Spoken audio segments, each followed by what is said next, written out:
Welcome to the deep dive. Today we're really tackling a big one. How is work itself? How's it changing? It feels like it's shifting under our feet, doesn't it? It really does. So we've gone through some pretty insightful expert interviews to try and paint a clearer picture of what's going on. Right.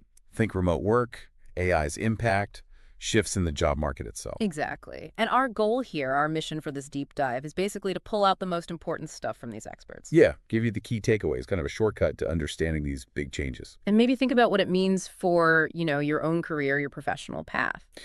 So to do this, we looked at insights from three main people. There's Sarah Taylor, who's really deep into remote work. Okay. Then Dr. John Lee, an expert on artificial intelligence and its effects. Makes sense. And finally, Emily Patel, who's got a great handle on overall workforce trends. Each brings a different angle. Perfect. Okay, let's jump in then. Remote work. So many of us are living this now, right? Sarah Taylor really shed some light on why it's become such a major thing. For employees, the upsides are often pretty clear. Yeah, that flexibility is huge. Structuring your own day. Right. And maybe more focus without the office buzz. Some studies show productivity actually goes up. Which seems counterintuitive sometimes, but yeah. And don't forget ditching the commute. That's a big win for people. Oh, definitely. But Sarah also talked about the company side of things, which is interesting. Yeah, it's not just about happier employees. Well, that's part of it. Businesses are seeing real cost savings, less need for giant office buildings, Good point. and maybe even more critical long term. They can hire from basically anywhere. The talent pool just explodes. Yeah, you're not just limited to who lives, an hour away anymore. Exactly. But it's not all sunshine and rainbows, is it? Sarah didn't shy away from the challenges. No, definitely not. Things like communication can get tricky. You lose those spontaneous coffee machine chats.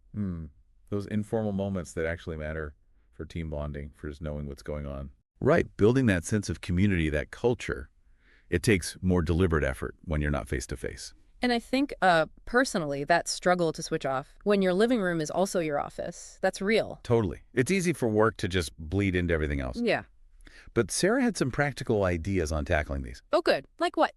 Well, for communication breakdowns, she suggested using a mix of tools, not just email, and having regular check-ins, both formal meetings and just, casual virtual hangouts. Okay. And to fight that isolation feeling, building an online community vibe, maybe virtual socials or channels just for non-work chat. Right. Creating those spaces deliberately. And for the work-life balance thing, setting up a dedicated workspace if you can, and really trying to stick to clear start and end times boundaries. That all sounds like solid advice. And what about people new to remote work? Any specific tips there? Yeah, for employees, Sarah stressed things like self-motivation, discipline. You kind of have to be your own manager in some ways. True. Time management becomes super critical. Absolutely. And for the companies, the employers, clarity is key.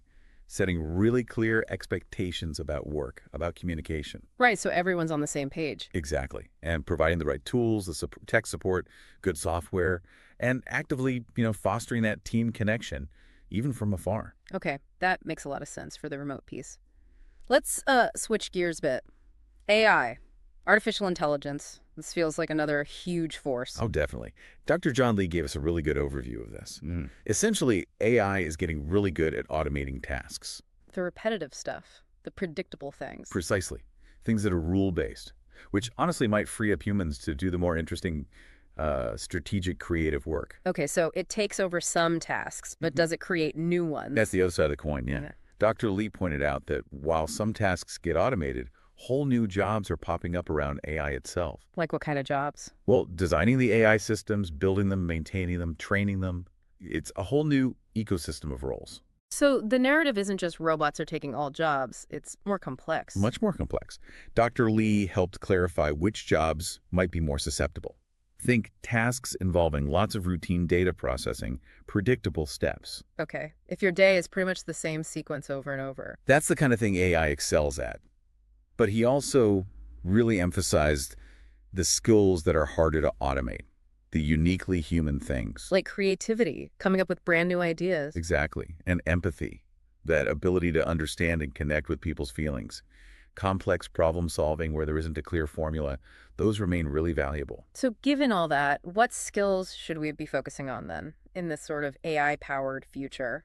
Dr. Lee was pretty clear on this. Critical thinking is huge. Being able to analyze information, question assumptions, make reasoned judgments, like being a good detective with data. Mm. Creativity, like you said, generating novel ideas, and emotional intelligence, understanding your own emotions and others, navigating social situations effectively, that's becoming critical, Especially in team settings or with clients, I imagine. for sure. And then there's adaptability, being able to roll with new technologies, new processes, and just a willingness to keep learning. That's maybe the biggest one. That continuous learning piece seems non-negotiable now. It really does. The skills needed today might not be the top skills in 5 or 10 years. So that learning mindset is crucial. Okay, so we have remote work shifts, AI's impact. Let's bring in Emily Patel's perspective on the broader job market. What did she see trending? Emily highlighted a few specific sectors showing strong growth. Healthcare is a big one, Yeah, you hear that a lot. Demographics, new tech. right? Technology itself, unsurprisingly, just keeps expanding. Yeah. And also, renewable energy is creating a lot of new jobs. Interesting. And did she touch on the work arrangements? She did, echoing Sarah Taylor, actually. Mm. She noted that flexible and remote options are becoming much more standard. It doesn't seem like a temporary blip. It looked like a real structural change for many industries. So if you want to stay competitive in that kind of market, what skills did Emily flag? Well, data analysis came up strong. Being able to actually understand and use data to make decisions, that's valuable everywhere now. It feels like data's everywhere. Knowing what to do with it is key. Exactly. Digital literacy, too, and not just knowing how to use a computer, but understanding online tools, security, communication platforms effectively. It's foundational now. Not just an IT department thing anymore. Not at all. And collaboration, working well with others, whether they're in the next cubicle or across the globe. Yeah. Again, just like Dr. Lee, she hit on adaptability and that need for continuous learning. It's a really consistent message, isn't it? Adapt and keep learning. It really is. It came through from all three experts. And did Emily offer any advice for people thinking about, say, switching careers or needing to upskill?